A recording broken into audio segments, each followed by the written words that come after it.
Hi friends, welcome back to our YouTube channel. Friends, ಇದು ಬುಧವಾರ ಸಂಜೆ ಲಾಗ್ ಆಗಿರುತ್ತೆ. ನಾನು ಹಳಸಿನಣ್ಣಿನಲ್ಲಿ ಕಳಸ ರೊಟ್ಟಿ ಅಂತ ಮಾಡ್ತಾರೆ ಸ್ಪೆಷಲ್ಲಾಗಿ. ತುಂಬ ಚೆನ್ನಾಗಿರುತ್ತೆ ಟೇಸ್ಟಿಯಾಗಿ. ಜೋಳದ ರೊಟ್ಟಿ ಮಾಡಿಬಿಟ್ಟು ಮತ್ತು ಹಳಸಿನಣ್ಣಲ್ಲಿ ಮಾಡೋದು ಸ್ವೀಟು. ಸಖತ್ತಾಗಿರುತ್ತೆ ಟೇಸ್ಟ್ ಮಾತ್ರ. ತುಂಬ ದಿನದಿಂದ ಮಾಡಬೇಕು ಅಂದ್ಕೊಂಡಿದ್ದೆ, ಬಟ್ ಆಗಿರಲಿಲ್ಲ. ಇವಾಗ ನಮ್ಮ ಮನೆಯವರು ಸಂಜೆ ಹಳಸಿನಣ್ಣು ತಗೊಬಂದಿದ್ರು ತಿನ್ನಬೇಕು ಅಂತ. ಬಟ್ ತಿನ್ನೋಕ್ಕಾಗಲಿಲ್ಲ ಅಷ್ಟೊಂದು. ಮತ್ತು ಸ್ವಲ್ಪ ಉಳಿದಿದ್ವು. ಅದನ್ನು ಏನು ಮಾಡೋದು ಅಂತ ಯೋಚನೆ ಮಾಡ್ತಾ ಇರ್ಬೇಕಾದ್ರೆ ಸ್ಪೆಷಲ್ಲಾಗಿ ಕಳಸ ರೊಟ್ಟಿ ಮಾಡೋಣ ಅಂತ ರೆಡಿ ಮಾಡ್ಕೊಳ್ತಾ ಇದ್ದೀನಿ. ನನ್ನ ಮಗಳು ಏನು ಮಾಡ್ತಾ ಇದೀಯಮ್ಮ ಅಂತ ನೋಡ್ತಾ ಇದ್ಲು. ಅವಳಿಗೆ ಸ್ವಲ್ಪ ಆರಾಮಿರಲಿಲ್ಲ, ಹಂಗಾಗಿ ನಾನು ಯಾವುದೇ ರೀತಿ ವ್ಲಾಗ್ನ ಮಾಡಿರಲಿಲ್ಲ. ಹೆಚ್ಚು ಕಡಿಮೆ 4-5 ದಿನದಿಂದ ಸ್ವಲ್ಪ ಆರಾಮಿರಲಿಲ್ಲ, ಥ್ರೋಟ್ ಇನ್ಫೆಕ್ಷನ್ ಆಗಿತ್ತು. ಅದಕ್ಕೋಸ್ಕರ ಅವಳು ಕೂಡ ಫ್ರೂಟ್ಸ್ ಎಲ್ಲ ಸ್ವಲ್ಪ ತಿನ್ನೋದು ಕಡಿಮೆ ಮಾಡಿದ್ಲು. ಸೊ ಇನ್ನೇನು ಹಳಸಿನಣ್ಣಿನ ಸೀಸನ್ ಮತ್ತೆ ಮುಗಿಯೋಕ್ಕೆ ಬಂತಲ್ವ. ನನಗೆ ತುಂಬ ದಿನದಿಂದ ತಿನ್ನಬೇಕಂತ ಆಸೆ ಆಗ್ತಾಯಿತ್ತು. ಸೊ ಇವತ್ತು ಮಾಡೋಣ ಅಂತ ಹಂಗೆ ವೀಡಿಯೋನ ಮಾಡ್ತಾಯಿದ್ದೆ. ಮೊದಲನೇದಾಗಿ ಈ ಒಂದು ಹಳಸಿನಣ್ಣಿನ ಕಳಸ ರೊಟ್ಟಿ ಮಾಡಬೇಕಂದ್ರೆ ಫಸ್ಟು ಈ ಹಳಸಿನಣ್ಣಿನ ತೊಳೆಗಳನ್ನೆಲ್ಲ ನೀಟಾಗಿ ಬಿಡಿಸ್ಕೊಂಡು ಬೀಜನೆಲ್ಲ ಸಪ್ರೇಟ್ ಮಾಡಿ ಇಟ್ಕೋಬೇಕಾಗುತ್ತೆ. ಆಮೇಲೆ ಇದನ್ನು ಸಣ್ಣದಾಗಿ ಹಿಂಗೆ ಉದ್ದಕ್ಕೆಲ್ಲ ಕಟ್ ಮಾಡಿಬಿಟ್ಟು ಇದನ್ನು ತುಂಬ ಚಿಕ್ಕದಾಗಿ ನಮಗೆ ಎಷ್ಟು ಸಾಧ್ಯ ಆಗುತ್ತೋ ಅಷ್ಟು ಸಣ್ಣದಾಗಿ ಕಟ್ ಮಾಡ್ಕೋಬೋದು. ಇದರಲ್ಲಿ ಕೆಲವರು ರಸಾಯನ ಥರನೂ ಮಾಡ್ತಾರೆ. ಈ ಥರ ತುಂಬ ಟೇಸ್ಟಿಯಾಗಿರುತ್ತೆ. ಹಳಸಿನಣ್ಣು ಅಂದರೆ ಯಾರಿಗೆ ಇಷ್ಟ ಆಗಲ್ಲಲ್ವ. ಸೊ ನಮಗೂ ಕೂಡ ಹಂಗೇ ಈ ಥರ ಸಣ್ಣದಾಗಿ ಕಟ್ ಮಾಡಿಬಿಟ್ಟು ಇದು ತೆಗೆದಿಟ್ಕೋಬೇಕು. ಯಾಕಂದರೆ ಇದನ್ನು ಜೋಳದ ರೊಟ್ಟಿ ಮಾಡಿಬಿಟ್ಟು ಅದಕ್ಕೆಲ್ಲ ಮಿಕ್ಸ್ ಮಾಡಬೇಕಾಗುತ್ತೆ. ಅದಕ್ಕೋಸ್ಕರ ಈ ಥರ ಸಣ್ಣದಾಗಿ ಎಷ್ಟು ಸಾಧ್ಯ ಆಗುತ್ತೋ ಅಷ್ಟು ನಾವು ಸಣ್ಣದಾಗಿ ಕಟ್ ಮಾಡ್ಕೋಬೇಕಾಗುತ್ತೆ ಫಸ್ಟು. ಯಾರೆಲ್ಲ ಇದನ್ನು ತಿಂದಿಲ್ಲ, ಟ್ರೈ ಮಾಡಿಲ್ಲ, ಇದನ್ನು ನೋಡಿಬಿಟ್ಟು ಒಂದು ಸಲ ಟ್ರೈ ಮಾಡಿ ನನಗೆ ಕಮೆಂಟ್ ಬಾಕ್ಸಲ್ಲಿ ಹೇಳಿ ಯಾವ ಥರ ಟೇಸ್ಟ್ ಅನ್ನಿಸ್ತಂತ. ತುಂಬ ಚೆನ್ನಾಗಿರುತ್ತೆ. ಸುಮ್ಮನೆ ಹಳಸಿನಣ್ಣಿನ ಸೀಸನ್ ಇರೋದ್ರಿಂದ ಹಂಗೆ ತಿನ್ನೋದಕ್ಕಿಂತ ಒಂಥರ ಡಿಫ್ರೆಂಟಾಗಿ ಏನಾದರೂ, ಈಗ ಹಳಸಿನಣ್ಣಿನ ಕಡುಬು ಮಾಡ್ತಾರಲ್ಲ ಆ ಥರ ಏನಾದರೂ ವೆರೈಟಿಯಾಗಿ ಡಿಫ್ರೆಂಟಾಗಿ ಮಾಡಿದ್ರೆ ತಿನ್ನೋಕ್ಕೂ ಕೂಡ ಟೇಸ್ಟಿಯಾಗಿರುತ್ತೆ, ಇಂಟ್ರೆಸ್ಟಾಗೂ ಕೂಡ ತಿನ್ಬೋದು ಅನ್ನೋದಕ್ಕೋಸ್ಕರ ಇದನ್ನು ಟ್ರೈ ಮಾಡಿ ಹಂಗೆ ವೀಡಿಯೋನ ಮಾಡಿಕೊಂಡೆ. ಇದ್ರ ಜೊತೆಗೆ ಸ್ವಲ್ಪ ಬೇಳೆ ಸಾಂಬಾರು ಮತ್ತು ಒಂಚೂರು ವೈಟ್ ರೈಸ್ನ ಮಾಡೋಣ ಅಂತ ರೆಡಿ ಮಾಡ್ಕೊತಾ ಇದ್ದೀನಿ. ನನ್ನ ಮಗಳಿಗೆ ಆರಾಮಿರಲಿಲ್ಲಲ್ವ, ಒಂದು ಸ್ವಲ್ಪ ಸಿರಪ್ಪೆಲ್ಲ ಕುಡಿದ್ಬಿಟ್ಟು ಒಂಚೂರು ಏನು ತಿಂದ್ರೂ ಕೂಡ ಟೇಸ್ಟ್ ಆಗ್ತಾಯಿರಲಿಲ್ಲ, ಏನೂ ಕೂಡ ಇಂಟ್ರೆಸ್ಟಾಗಿ ಊಟ ಮಾಡೋಕ್ಕೆ ಇಷ್ಟಪಡ್ತಾ ಇರಲಿಲ್ಲ. ಅದಕ್ಕೋಸ್ಕರ ಸ್ವಲ್ಪ ಪ್ಲೈನಾಗಿ ಹಂಗೆ ಬೇಳೆ ದಾಲ್ ಮಾಡಿಬಿಟ್ಟು ಸ್ವಲ್ಪ ರೈಸ್ ಮಾಡೋಣ ಅಂತ ರೆಡಿ ಮಾಡಿಕೊಂಡೆ. ಫಸ್ಟು ಇದಕ್ಕೆ ಬೇಳೆ ಮತ್ತು ಟೊಮೊಟೊನ ಹಾಕ್ಬಿಟ್ಟು ಒಂದು 2-3 ವಿಸಲ್ನ ಕೂಗಿಸ್ಕೊಂಡೆ. ಯಾಕಂದರೆ ಇದು ಮನೆ ಬೇಳೆ ಆಗಿರೋದ್ರಿಂದ ಬೇಗ ಬೇಯಲ್ಲ. ಹಂಗೆ 1-2 ಹಸಿಮೆಣ್ಸಿಕಾಯಿ, 1 ಟೊಮೊಟೊ, ಒಂದು ಸ್ವಲ್ಪ ಹೆಸ್ರು ಬೇಳೆನೂ ಕೂಡ ಹಾಕಿದ್ದೀನಿ. ಯಾಕಂದರೆ ಸ್ವಲ್ಪ ತಿಕ್ಕಾಗಿ ಬರಲಿ ಅಂತ. ಹೆಸ್ರುಬೇಳೆ ಬೇಯಿಸೋದ್ರಿಂದ ಸ್ವಲ್ಪ ಹೀಟೂ ಕೂಡ ಕಡಿಮೆ ಆಗುತ್ತೆ ಮತ್ತು ಚೆನ್ನಾಗಿರುತ್ತೆ ಅನ್ನೋದಕ್ಕೋಸ್ಕರ ಎರಡನ್ನೂ ಕೂಡ ಮಿಕ್ಸ್ ಮಾಡಿಬಿಟ್ಟು ಕುಕ್ಕರಿಗೆ ಇಟ್ಬಿಟ್ಟೆ. ಇನ್ನೊಂದು ಒಲೆ ಮೇಲೆ ನಾನು ರೊಟ್ಟಿ ಮಾಡೋಣ ಅಂತ ಸರಿನ ಮಾಡ್ತಾಯಿದ್ದೀನಿ. ಇನ್ನು ಆಲ್ಮೋಸ್ಟು ರೊಟ್ಟಿ ಮಾಡೋದಂತ ಎಲ್ರಿಗೂ ಗೊತ್ತಿರುತ್ತೆ. ನಾನು ಇವತ್ತು ಜೋಳದ ರೊಟ್ಟಿನೇ ಮಾಡ್ತಾಯಿದ್ದೀನಿ.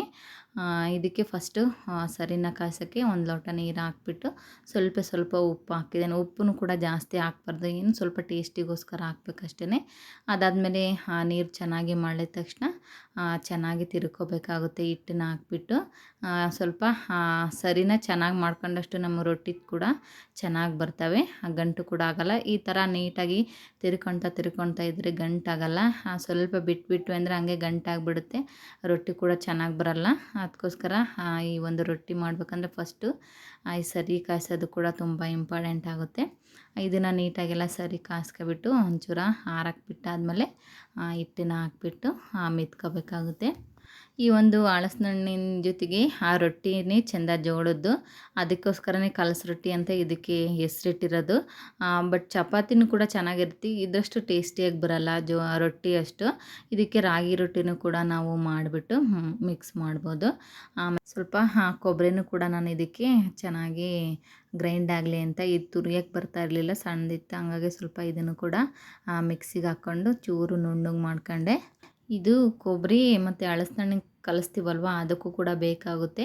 ಆಮೇಲೆ ಒಂಚೂರು ಸಾಂಬಾರಿಗೂ ಕೂಡ ಹಾಕಕ್ಕೆ ಬರುತ್ತೆ ಅಂತ ಸ್ವಲ್ಪ ಚೆನ್ನಾಗಿ ಗ್ರೈಂಡ್ ಮಾಡಿ ಇಟ್ಕೊಂಡೆ. ಇನ್ನು ಈ ಕಡೆ ಸರಿ ಮಾಡಿಟ್ಟಿದ್ನಲ್ಲ ಅದು ಕೂಡ ಚೆನ್ನಾಗಿ ತಣ್ಣಗಾಗಿತ್ತು. ಇವಾಗ ಒಂಚೂರು ಎಲ್ಲ ಹಿಟ್ಟು ಹಾಕ್ಬಿಟ್ಟು ನಮಗೆ ಎಷ್ಟು ಬೇಕೋ ಅಷ್ಟನ್ನು ರೊಟ್ಟಿಗೆ ಸರಿಯಾಗಿ ನಾವು ಚೆನ್ನಾಗಿ ಮೆತ್ಕೋಬೇಕಾಗುತ್ತೆ. ಸ್ವಲ್ಪ ಎಕ್ಸ್ಟ್ರಾ ಬೇಕು ಅಂದರೆ ಸ್ವಲ್ಪ ಎಕ್ಸ್ಟ್ರಾ ನೀರು ಹಾಕ್ಬಿಟ್ಟು ಮತ್ತು ಹಿಟ್ಟನ್ನ ಕಲಿಸ್ಕೋಬೇಕು. ಈ ಒಂದು ಹದದಲ್ಲಿದ್ದರೆ ಸಾಕಾಗುತ್ತೆ. ನಾವು ರೊಟ್ಟಿ ಕೈಯಲ್ಲಾದರೂ ಬಡಿಬೋದು ಅಥವಾ ರತುಡಿನಲ್ಲಾದರೂ ಕೂಡ ನಾವು ಉಜ್ಜ್ಬೋದು. ತುಂಬ ಚೆನ್ನಾಗಿ ಬರುತ್ತೆ. ಈ ಟೈಮಲ್ಲಿ ನಾವು ಹಿಟ್ಟನ್ನ ಎಷ್ಟು ಚೆನ್ನಾಗಿ ನಾದ್ತೀವೋ ಅಷ್ಟು ಚೆನ್ನಾಗಿ ರೊಟ್ಟಿ ಬರುತ್ತೆ. ಎಲ್ಲೂ ಕೂಡ ಗಂಟು ಕೂಡ ಆಗಲ್ಲ. ಇನ್ನು ಈ ಕಡೆ ಕುಕ್ಕರಿಗೆ ಇಟ್ಟಿದ್ನಲ್ವ, ಬೇಳೆ ಎಲ್ಲ ಚೆನ್ನಾಗಿ ಬೆಂದಿತ್ತು. ಇದನ್ನೆಲ್ಲ ಸ್ವಲ್ಪ ಮಿಕ್ಸ್ ಮಾಡಿಬಿಟ್ಟು ಉಪ್ಪು, ಒಂಚೂರು ಸಾಂಬಾರು ಪೌಡ್ರು ಎಲ್ಲ ಹಾಕಿ ಒಂಚೂರು ಒಗ್ಗರಣೆ ಕೊಡೋದು ಅಷ್ಟೇ ಸಿಂಪಲ್ಲಾಗಿ. ದಾಲ್ ಥರ ಚೆನ್ನಾಗೂ ಕೂಡ ಇರುತ್ತೆ. ಇನ್ನು ನಾನು ಇವಾಗ ಹೊಸ ಸ್ಟವ್ ತಂದಮೇಲೆ ತುಂಬ ಯೂಸ್ ಆಗಿದೆ. 4 ಒಲೆ ಇರೋದ್ರಿಂದ ಪಟ್ಟನಂಗೆ ಅಡುಗೆನ ಮಾಡ್ಕೊಬೋದು. ಒಂದು 2-3 ಒಲೆ ಮೇಲೆ ರೈಸು ಸಾಂಬಾರಿಗೆ ಇಟ್ಕೊಂಡು ಸ್ವಲ್ಪ ಮುದ್ದೆ ಏನಾದರೂ ಮಾಡಬೇಕಂದ್ರೆ ಎಲ್ಲ ಒಂದೇ ಸಲ ಅಟ್ ಎ ಟೈಮಲ್ಲಿ ರೆಡಿಯಾಗಿಬಿಡುತ್ತೆ. ಒಂದು ಹಾಫ್ ಆನ್ ಅವರಲ್ಲಿ ಅಡುಗೆ ಎಲ್ಲ ಆಗಿಬಿಡುತ್ತೆ. ತುಂಬ ಯೂಸ್ ಆಗಿದೆ ನನಗಂತೂ. ಇನ್ನು ಸಾಂಬಾರೆಲ್ಲ ಒಗ್ಗರಣೆ ಮಾಡಿದೆ. ಈ ಒಂದು ಕಲಸಿ ಇನ್ನೊಂದು ಸ್ವಲ್ಪ ಎಳ್ಳು, ಬೆಲ್ಲ ಮತ್ತು ಕೊಬ್ಬರಿ ಬೇಕಾಗುತ್ತೆ. ಅದಕ್ಕೆ ಸ್ವಲ್ಪ ಮನೇಲಿ ಬಿಳಿದೆ ಎಳ್ಳಿತ್ತು, ಅದನ್ನೇ ಒಂಚೂರು ಹುರ್ಕೊಳ್ಳೋಣ ಅಂತ ಹಾಕ್ಕೊಂಡೆ. ಮನೇಲಿ ನೀವು ಕಪ್ಪು ಎಳ್ಳಾದ್ರೂ ಕೂಡ ಯೂಸ್ ಮಾಡೋದು, ಅದು ಕೂಡ ಟೇಸ್ಟ್ ಚೆನ್ನಾಗಿರುತ್ತೆ ಬಿಳಿ ಎಳ್ಳಿಗಿಂತ. ಸ್ವಲ್ಪ ಇದು ಹಿಂಗೆ ಸಿಡಿತಾ ಇತ್ತಲ್ವ, ಆ ಟೈಮಲ್ಲಿ ಅಷ್ಟು ನಾವು ಹುರಿದಿಟ್ಕೊಂಡ್ರೆ ಸಾಕಾಗುತ್ತೆ. ನೆಕ್ಸ್ಟು ನನಗೆ ಟೇಸ್ಟ್ ಎಷ್ಟು ಬೇಕು ಅಷ್ಟು ಬೆಲ್ಲನ ರೆಡಿ ಮಾಡ್ಕೊಳ್ತಾ ಇದ್ದೀನಿ. ನಾವು ಮನೆಯಲ್ಲಿ ಇಬ್ಬರೇ ಇರೋದ್ರಿಂದ ನನ್ನ ಮಗಳಂತೂ ತಿನ್ನಲ್ಲ. ಸ್ವಲ್ಪ ಒಂದು 4 ರೊಟ್ಟಿ ಅಷ್ಟೇ ನಾನು ಮಾಡ್ತಾ ಇರೋದು. ಹಂಗಾಗಿ ಒಂದು 3 ಪೀಸು ಸಣ್ಣದಾಗಿ ಬೆಲ್ಲನ ಕಟ್ ಮಾಡ್ತಾ ಇದ್ದೀನಿ. ನಾನು ಕುಟ್ಕೊಂಡು ಕೂಡ ಕುಟ್ಬೋದು. ಇದು ಸ್ವಲ್ಪ ಹಿಂಗೆ ಚಾಕುದಲ್ಲೇ ಒಂಚೂರು ಹಿಂಗೆ ಕಟ್ ಮಾಡಿದ್ರೆ ಸಾಕು, ಅಷ್ಟು ಚೆನ್ನಾಗಿ ಕರಗುತ್ತೆ. ಅದಕ್ಕೋಸ್ಕರ ಇದನ್ನು ಸಣ್ಣದಾಗಿ ಎಲ್ಲ ಕಟ್ ಮಾಡಿ ಇಟ್ಕೊಂಡೆ ಬೆಲ್ಲ. ಇದ್ರ ಜೊತೆಗೆ 1-2 ಏಲಕ್ಕಿ ಟೇಸ್ಟಿಗೆ, ಸ್ವಲ್ಪ ಫ್ಲೇವರಿಗೆ ಏಲಕ್ಕಿ ಪುಡಿನ ಹಾಕ್ಬೋದು. ಕೊಬ್ಬರಿ ಮತ್ತು ಎಳ್ಳು, ಕಟ್ ಮಾಡಿರೋವಂತಹ ಹಲಸಿನಣ್ಣನ ಹಾಕ್ಬಿಟ್ಟು ಬಿಸಿ ಬಿಸಿ ರೊಟ್ಟಿನ ಸಣ್ಣದಾಗಿ ಕಟ್ ಮಾಡಿ ಹಾಕಿ ಮಿಕ್ಸ್ ಮಾಡಿದ್ರೆ ಹಲಸಿನಣ್ಣನ ಕಲಸಿ ರೊಟ್ಟಿ ರೆಡಿಯಾಗುತ್ತೆ. ನೋಡಿ ರೊಟ್ಟಿ ಎಷ್ಟು ಚೆನ್ನಾಗಿ ಬರ್ತಾಯಿದೆ ಅಂತ. ಫ್ರೆಂಡ್ಸ್, ಯಾರೆಲ್ಲ ಈ ಒಂದು ವಿಡಿಯೋನ ಸಬ್ಸ್ಕ್ರೈಬ್ ಮಾಡ್ಕೊಂಡೆ ವಾಚ್ ಮಾಡ್ತಾ ಇದ್ದೀರಾ, ಸಬ್ಸ್ಕ್ರೈಬ್ ಮಾಡ್ಕೊಂಡು ಕೂಡ ವಾಚ್ ಮಾಡಿ ಅಂತ ಹೇಳ್ತಾ, ಈ ಒಂದು ವಿಡಿಯೋ ನಿಮಗೆ ಇಷ್ಟ ಆದರೆ ಲೈಕ್ ಮಾಡಿ ಫ್ರೆಂಡ್ಸ್. ಹಾಗೆ ಈ ಒಂದು ವಿಡಿಯೋ ನಿಮಗೆ ಹೇಗೆ ಅನ್ನಿಸ್ತು ಅಂತ ಕಮೆಂಟ್ ಬಾಕ್ಸಲ್ಲಿ ಹಾಕಿ ಫ್ರೆಂಡ್ಸ್. ನೋಡಿ ಎಷ್ಟು ತೆಳ್ಳಗೆ ಬಂದಿದೆ ರೊಟ್ಟಿ ಅಂತ. ನನಗಂತೂ ಜೋಳದ ರೊಟ್ಟಿ ಮಾಡೋಕ್ಕೆ ತುಂಬಾ ಇಷ್ಟ. ಇತ್ತೀಚೆಗಂತೂ ತುಂಬ ಚೆನ್ನಾಗಿ ಕಲ್ತಿದ್ದೀನಿ. ಹಂಗಾಗಿ ಜೋಳದ ರೊಟ್ಟಿ ಮಾಡೋಕ್ಕೆ ಬೇಜಾರೇನು ಅನಿಸಲ್ಲ. ತುಂಬ ಬೇಗನೂ ಕೂಡ ಆಗುತ್ತೆ. ಆರೋಗ್ಯಕ್ಕೂ ಕೂಡ ಒಳ್ಳೆಯದು, ತುಂಬ ಟೇಸ್ಟಿಗೂ ಕೂಡ ಇರುತ್ತೆ. ಇನ್ನು ಈ ಕಡೆ ಜೋಳದ ರೊಟ್ಟಿನೂ ಕೂಡ ರೆಡಿ ಆಯಿತು.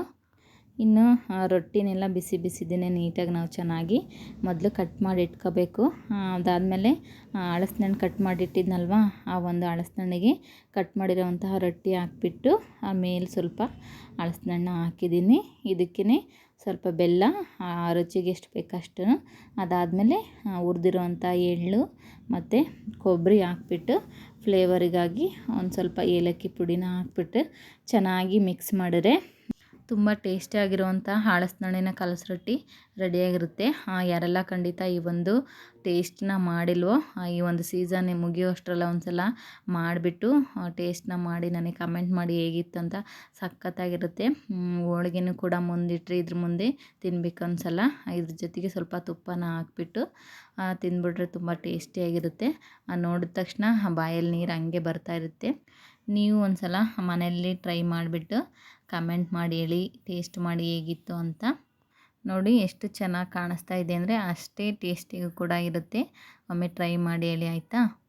ಇನ್ನು ನಾವು ಕೂಡ ಅನ್ನ ಸಾಂಬಾರು ಜೊತೆಗೆ ಕಲಸಿ ರೊಟ್ಟಿನೂ ಕೂಡ ತಿಂದಾಯಿತು. ಇನ್ನು ಮಾರ್ನಿಂಗು ಸ್ವಲ್ಪ ಹಾಸ್ಪಿಟ್ಲಿಗೆ ತೋರ್ಸೋಣ ಅಂತ ಹೋಗಿದ್ವಿ ನನ್ನ ಮಗಳಿಗೆ. ಆ ಕಡೆಯಿಂದ ಬರ್ಬೇಕಾದ್ರೆ ಚೂರು ಹೋಮ್ವರ್ಕ್ ಇಸ್ಕೊಬರ್ಬೇಕಂತ ಸ್ಕೂಲ್ ಹತ್ರ ಹೋಗಿದ್ವಿ. ಅಲ್ಲಿ ಅವ್ರ ಮ್ಯಾಮ್ ಒಳಗೆ ಕರ್ಕೊಂಡೋಗಿ ಆ ಹೋಮ್ವರ್ಕ್ ನೋಟ್ಬುಕ್ ಎಲ್ಲ ಕಳಿಸ್ಬಿಟ್ಟು ಕೈಗೊಂದು ಸ್ಟಿಕ್ಕರ್ನ ಹಾಕಿ ಕಳಿಸಿದ್ರು. ತುಂಬ ಖುಷಿ ಪಟ್ಲು ಹೋದ ತಕ್ಷಣ. ಅವಳಿಗೆ ಹೋಮ್ವರ್ಕ್ ಮಾಡೋದಂದ್ರೆ ತುಂಬಾ ಇಷ್ಟ. ಒಂದಿನನೂ ಕೂಡ ಮಿಸ್ ಮಾಡಲ್ಲ. ಅಷ್ಟು ಚೆನ್ನಾಗಿ ನೀಟಾಗಿ ಹೋಮ್ವರ್ಕ್ ಮಾಡ್ಕೊಂಡು ಹೋಗ್ತಾಳೆ. ಇನ್ನು ಅಲ್ಲಿಂದ ಬಂದ ತಕ್ಷಣ ನಾನು ಕಡ್ಡಿ ಚಪ್ಪೆನ ತಗೊಂಬಂದಿದ್ವಿ. ಇದು ಒಂಚೂರು ಸೈಡಲ್ಲೆಲ್ಲ ಕಡ್ಡಿಗಳೆಲ್ಲ ಬೀಳ್ತಾ ಇತ್ತು. ನಾನೊಂದು ಸಲ ಒಂದು ಸೈಡಲ್ಲಿ ಹಾಕಿದ್ದೆ, ಮತ್ತು ಹಂಗೆ ಪೆಂಡಿಂಗ್ ಆಗಿತ್ತು, ಹಾಕಿರಲಿಲ್ಲ. ಮತ್ತು ಹಳೇದಾಗ್ತಾ ಬರ್ತಾ ಬರ್ತಾ ಕಡ್ಡಿಗಳೆಲ್ಲ ಕೀಳ್ತಾ ಇದ್ದು. ಸೊ ಹಂಗಾಗಿ ಒಂಚೂರು ಸೇಫ್ಟಿಗಿರಲಿ ಅಂತ ಇಲ್ಲಿ ದಡನ ಅಂದರೆ ಹಂಚಿರುತ್ತಲ್ವ, ಅದಕ್ಕೆ ಒಂದು ಬೆಡ್ ಸ್ಪ್ರೆಡ್ ಇತ್ತು. ಅದನ್ನು ಜಾಸ್ತಿ ಬಳಸ್ತಾ ಇರಲಿಲ್ಲ ನಾವು. ಅದನ್ನೇ ಕಟ್ ಮಾಡಿ ಹಾಕ್ಬಿಟ್ಟು ನೀಟಾಗಿ ಸೂಜಿ ದಾರ ತಗೊಂಬಿಟ್ಟು ಹೊಲ್ದ್ರಾಯ್ತು ಅಂತ ಕೂತ್ಕೊಂಡೆ. ಈ ಥರ ನಾವು ಅಂಚುಗಳಿಗೆ ಚಾಪೆಗಳಿಗೆ ಈ ಥರ ನಾವು ಚೆನ್ನಾಗಿ ಬಟ್ಟೆನ ಹಾಕ್ಬಿಟ್ಟು ನೀಟಾಗಿ ಹೊಲ್ದ್ವಿ ಅಂದರೆ ಅದು ಬೇಗ ಹಾಳಾಗಲ್ಲ, ಕಿತ್ತು ಕೂಡ ಹೋಗಲ್ಲ. ಕಡ್ಡಿ ಚಾಪೆಗಳಿಗೆ ಮೊದಲೆಲ್ಲ ತಗೊಳ್ತಾ ಇದ್ರಲ್ವ, ಆಲ್ಮೋಸ್ಟು ಎಲ್ಲ ಚಾಪೆಗಳಿಗೂ ಮನೇಲಿ ಈ ಥರ ಮಾಡ್ಕೊಳ್ತಾ ಇದ್ರು. ನಾನು ಕೂಡ ನೋಡಿದ್ನಲ್ವ, ಮತ್ತೆ ಸುಮ್ಮನೆ ಹಾಳಾಗುತ್ತೆ ಅಂತ ನೀಟಾಗಿ ಎಲ್ಲ ಬಟ್ಟೆನೆಲ್ಲ ಹಾಕ್ಬಿಟ್ಟು ಹೊಲ್ದಿಟ್ಟೆ. ಇದಂತೂ ಎಷ್ಟು ಟೈಮ್ ಹಿಡಿತಂದರೆ ಒಂದು 2-3 ಗಂಟೆ ಟೈಮ್ ಹಿಡಿತೀನಪ್ಪ. ನನಗಂತೂ ತುಂಬ ದಿನ ಆಯಿತು ಹೊಲ್ದಿರಲಿಲ್ಲ. ಆದರೂ ಕೂಡ ಹೆಂಗೆಂಗೋ ಮಾಡಿ ಕೊನೆಗೆ ಈ ಥರ ಎಲ್ಲ ನೀಟಾಗಿ ಹೊಲ್ದ್ಬಿಟ್ಟೆ. ಈ ಥರ ಏನಾದರೂ ಇದ್ಬಿಟ್ರೆ ನಾನೇ ಮಾಡ್ಕೊಳ್ತೀನಿ, ಯಾರಿಗೂ ಕೂಡ ಹೇಳಲ್ಲ. ಯಾಕಂದರೆ ನಮ್ಮ ಮನೆ ಕೆಲಸನ ನಾವೇ ಮಾಡ್ಕೋಬೇಕಲ್ವ. ಸೊ ಹಂಗಾಗಿ ಫೈನಲಿ ಈ ಒಂದೇ ಲುಕ್ ಬಂತು ಚಾಪೆಗಳ್ದು. ಯಾಕಂದರೆ ನಾವು ಪ್ಲಾಸ್ಟಿಕ್ ಚಾಪೆ ಅಷ್ಟು ಯೂಸ್ ಮಾಡಲ್ಲ, ಹಾಗಾಗಿ ಇವನ್ನೇ ಕಡ್ಡಿ ಚಾಪೆಗಳು ಸ್ವಲ್ಪ ಬೇಗ ಹಾಳಾಗೋದ್ರಿಂದ ಈ ಥರ ಸೇಫ್ಟಿಯಾಗಿ ಮಾಡಿದೆ. ಇವತ್ತಿನ ವಿಡಿಯೋ ಇಷ್ಟ ಆಗಿತ್ತು ಫ್ರೆಂಡ್ಸ್. ನೆಕ್ಸ್ಟ್ ವಿಡಿಯೋದಲ್ಲೇ ಸಿಗ್ತೀನಿ. ಇಷ್ಟ ಆದರೆ ಲೈಕ್ ಮಾಡಿ. ಬಾಯ್, ಟೇಕ್ ಕೇರ್.